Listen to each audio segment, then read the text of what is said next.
Lilie James is tragically one of 5 Australian women killed in the span of 10 days. 58 women have lost their lives to violence in 2023. They're startling figures that some and many say is just simply a crisis, a national crisis, and they're spurring calls for much more to be done. With me live in the studio is the National Women's Safety Alliance Director, Katherine Berney. Katherine, thanks for your time. No problem. Shocking statistics and numbers that we're talking about, but not shocking but not surprising, unfortunately, because we've seen this regularly.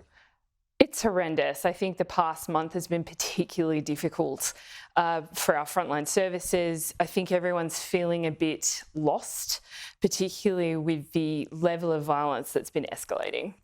And we've seen these murders, but violence is a plague in terms of domestic violence. It's a plague across the country. How do we go about dealing with that? Well, I think one of the things that this has highlighted is the ANROS NCAS study, which is the community attitudes towards violence against women. 91% of respondents say that domestic and family violence is an issue in the country. However, 43% think it's not happening in their suburbs or their communities.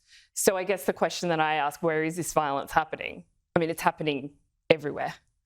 I think people still hold on to this myth that it is other, that it is not each other, that it only affects lower socio-economic areas, and none of that is true. It's absolutely untrue. We've seen it from those exactly right. 5 women that have been killed. Absolutely right. It's across the country. It's across socio-economic landscapes. It's across regional and metro.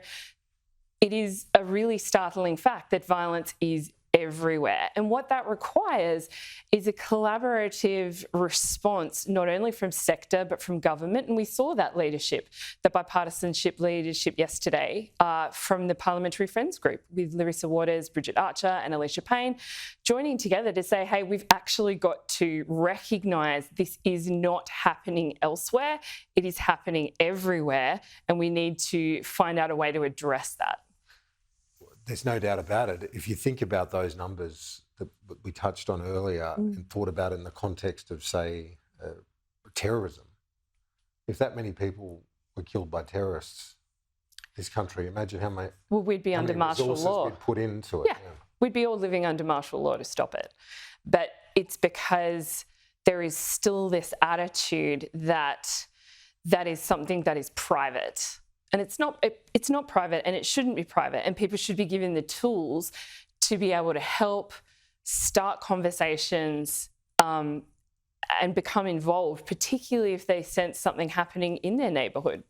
The government's also spoken a lot about having the crisis accommodation. Where's that side of the story at now? Are there enough places for women to go in the face of domestic violence? No, is the quick answer to that. But we are seeing an improvement and a lift through programs like Safer Places. So, for example, here in Canberra, Y Homes is about to open, and that's a specific accommodation that has been funded through this initiative for women leaving domestic and family violence. Well, that's good. Let's hope for much more of that around the country. Absolutely. Katherine Berney, Director of the National Women's Safety Alliance. Talk to you soon. Thank you. If this story has raised any concerns for you, you can contact the Domestic Violence and Sexual Assault Helpline on 1800 RESPECT.